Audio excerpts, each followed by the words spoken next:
शेख अब्दुल रहमान की रमजान यात्रा। रेगिस्तान में ईमान की रोशनी, चिलचिलाती धूप में, जहां रेत के टीलों का कोई अंत नहीं दिखता, वहां एक मशहूर आलिम शेख अब्दुल रहमान सफर कर रहे थे। उनकी दीनदारी और इल्म की चर्चा दूर दूर तक थी। रमजान का पाक महीना था और तपती रेत में भी वह रोजे की इबादत पूरे इखलास से निभा रहे थे। एक दिन जब उनका ऊंट धीरे धीरे रेत पर कदम रख रहा था, उनकी नजर कुछ थके हुए मुसाफिरों पर पड़ी। प्यास से उनके होंठ सूख गए थे, मगर अब्दुल रहमान ने उन्हें पानी नहीं बल्कि सब्र की दुआ दी। ऐ ईमान वालों, सब्र और नमाज से मदद लो।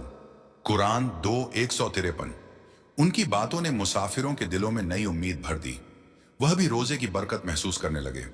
रात को जब सितारों ने रेगिस्तान को रोशन किया, अब्दुल रहमान ने मस्जिद खाक, रेत की मस्जिद में सजदा किया। उनका दिल अल्लाह के शुक्र से भर गया। ये रेगिस्तान भी तेरी निशानी है, ऐ रब। अगले दिन एक बूढ़ा व्यापारी सामान बिखरने से बेहाल था। रोजे की कमजोरी के बावजूद अब्दुल रहमान ने उसकी मदद की। व्यापारी ने पूछा, इतनी थकान में भी मेरी मदद कैसे की? उन्होंने मुस्कुराकर जवाब दिया, रोजा सिर्फ भूखा रहना नहीं बल्कि दूसरों के दर्द को समझना है। जब हम किसी की मदद करते हैं, अल्लाह हमें ताकत देता है।